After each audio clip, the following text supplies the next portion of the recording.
Right, RACAL 25. No battery, as they're not too strong. Now let's just see if we can increase the compression on it a bit.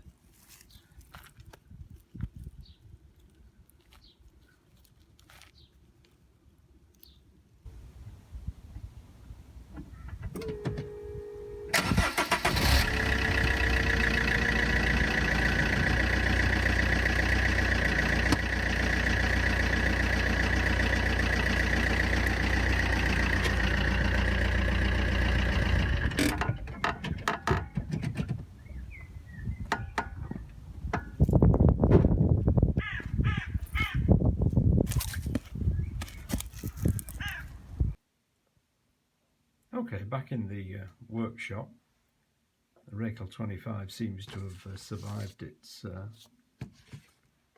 crushing by a diesel car, and we'll go on to have a look at the rest of the features of this radio. It's strong. The batteries are the big issue with these radios. This is the empty case. That would be the radio in total with its original battery.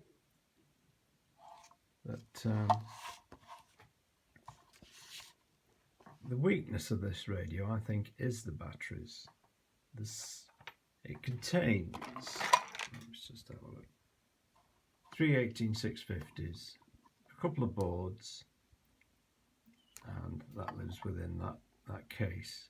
Quite a tight fit, because alongside the cells lives this assembly, and there's a little bit more to this than meets the eye.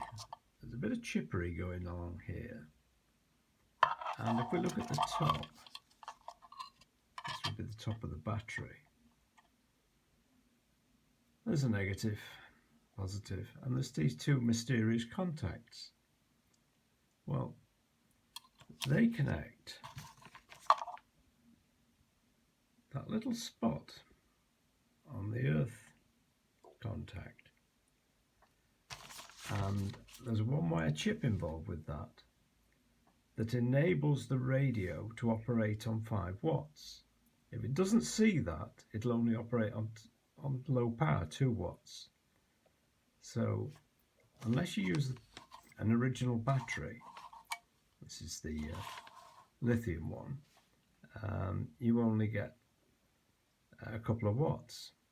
They do an AA cell holder, which doesn't have that little connection and will only do 2 watts.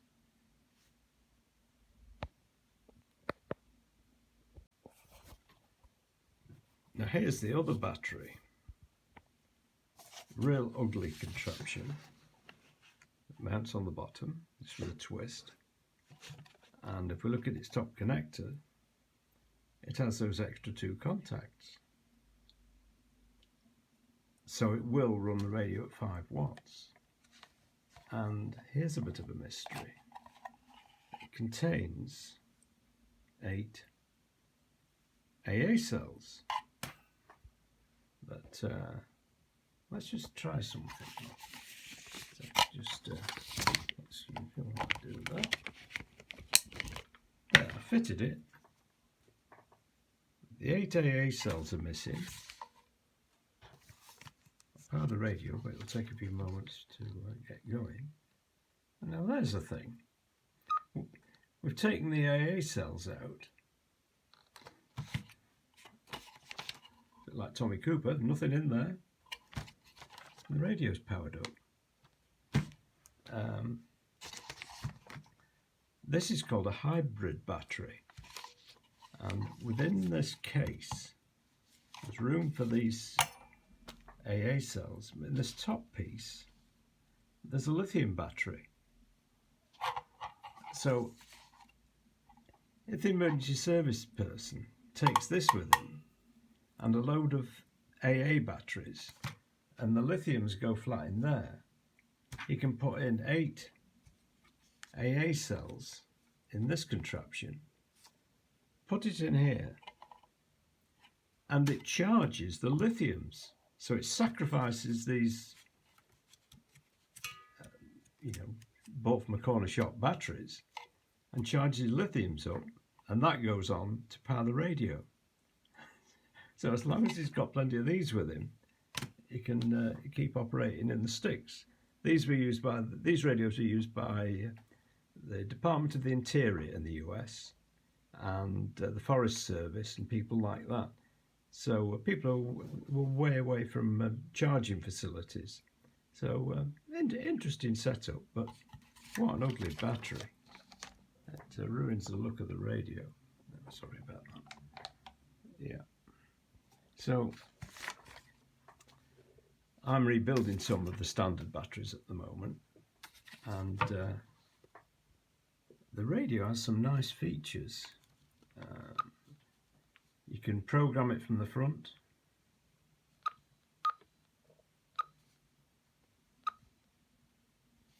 You just have to give it a password to do that. No secrets there. And then you can enter channel, encryption, you name it. You can change its password, and quite a nice setup, really. It's just so you can give it a channel number, frequency, name.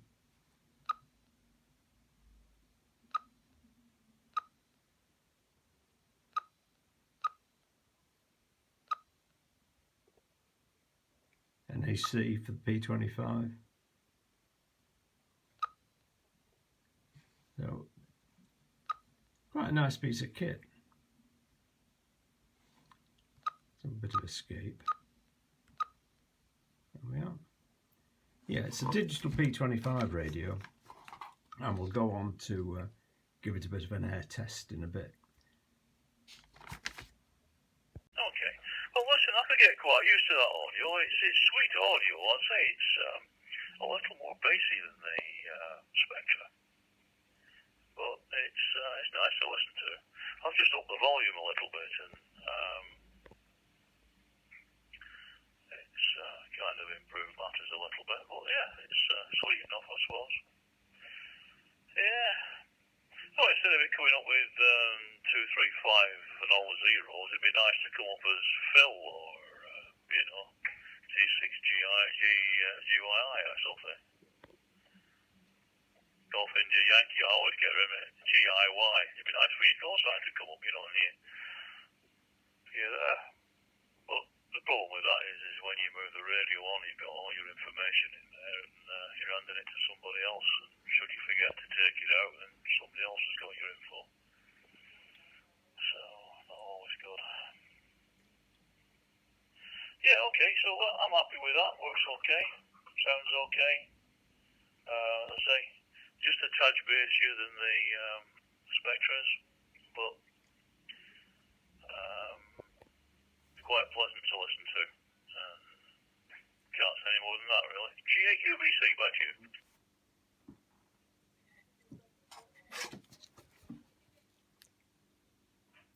Okay, Peter from G6GIY.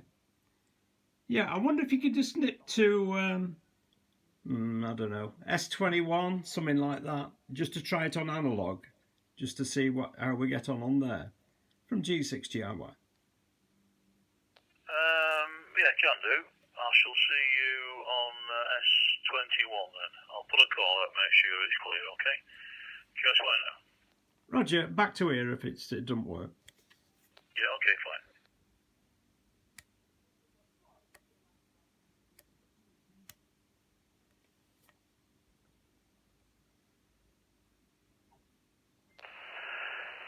Is the frequency in use, please? G8UVC. Doesn't seem to be here, Peter. It seems quiet at this end, but of course you're on top of a mountain. From G6GIY and S21. Yeah, okay, Phil. Well, listen, the audio level is not bassy anymore. In fact, it sounds a bit scratchy, like you're not running quite as much power, or maybe the deviation's down a little bit. So you sound a little bit quiet and thin on audio compared to the, lovely rounded bassy audio on P25. So, but I think it's the same on the old Spectres. The Spectres also sound a little bit thin on audio, I've been told in the past. So anyway, that's the critical situation. If it's of any interest to you, a little bit of noise on you. Sound like you're a little bit lower power level, and the audio's not quite as bassy as your P25 transmission. Phil, over to you. Yeah, well, you're a good strong signal here. So it's not a very good demo of the P25 system. Previously we were on P25, and that tends to knock out any. Well, there cannot be noise on it. It either works or it doesn't. And you're a good strong signal on FM, and you're good readable. So there we are. Righto, we'll nip back to P25 and tie the ribbons there from G6GRY. Yeah, okay, Phil. I'll catch you back on that frequency. JUVC is QSY.